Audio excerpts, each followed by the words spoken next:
There's always something going on, and it's the fundamental nature of consciousness to identify with what's going on. Consciousness also has the possibility of identifying with its own nature, and this is liberation. We're in the middle of a passage which describes this process in cosmological terms of dissolution and creation. This is spiritual practice, enlightenment practice, the practice of right liberation. And it comes and goes all the time. There's dissolution, where everything goes and we become centered in our reality once again. And then there's creation, when we get caught up in our notions once again. And that's what's being described here. At that moment, the following principles arise spontaneously: time, space, action, matter, the seer, subject, sight, and the seen, object. So we've got seer, what's doing the seeing. We've got the seen, which is the result of the seeing. In the middle we've got sight, which is the process of seeing.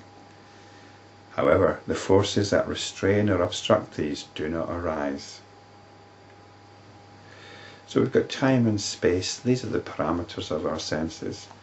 As soon as you're aware of more than one thing, then you have to have time and space, because it happened in a sequence, or it happened in different locations.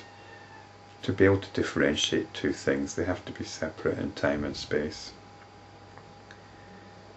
Now we've got action, and this is the process of identification with what's going on.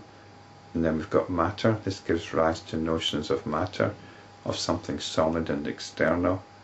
And then we've got the process of perception, by which we consider these things to be experienced. Where the consciousness particles shine, space manifests there. And this is when consciousness is doing its thing, when it's identifying with something. When this happens, there is time, and the way in which it happens becomes action. Whatever is experienced as existing becomes matter. The experiencer becomes the subject. The experiencing or the seeing of this matter is the sight, and that which is responsible for this seeing or experiencing becomes the object. Thus do all these apparently come into being, though they are all false. Space alone appears in space without any particular order of sequence or principle. I prefer to see it in terms of a coalescing rather than what seems to be a list of subsequent conditions that is given here. It's like a dream. When you dream, it's not that certain factors have to come into play. The dream just coalesces. In the dream you've got space, time, matter, all the rest of it. And it's described here as space alone appearing in space. And that's what happens in a dream. We take up as much space as we need in the dream, as the dream requires. We're not limited by the size of our cranium. We do the same when we're watching a television set, don't we? We get a sense of spaciousness even though the television set remains the same size. But we could be watching a program about the sea, out in the desert, or even out in other galaxies, or in somebody's living room. And we relate to it. We relate to the different representations of space. It's all space happening within space. Just as our dreams happen within space, space within space. Similarly, that material in which this consciousness shines is known as the body. Now this is quite interesting, isn't it? Consciousness shines in the body. The body is our sense portal, if you like. If we didn't have a body, then we wouldn't be experiencing anything. Even in our dreams we have a body. Consciousness is often seen as something separate from the body. as something of a different nature. But here we're told that the material in which consciousness shines is known as the body.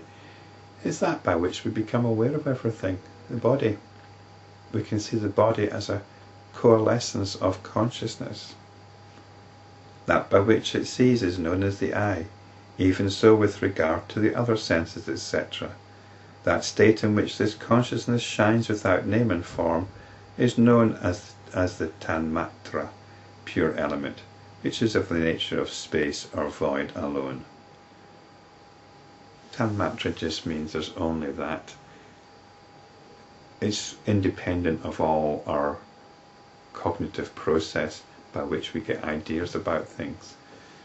Tanmatra is simply pure consciousness. And it's pure consciousness which is identifying with itself and not with anything which arises within it. The radiance of the atomic particle of consciousness itself becomes gross and comes to be known as the body. So it's an atomic particle in the sense that it's indivisible and fundamental. Then there arise the five senses in it.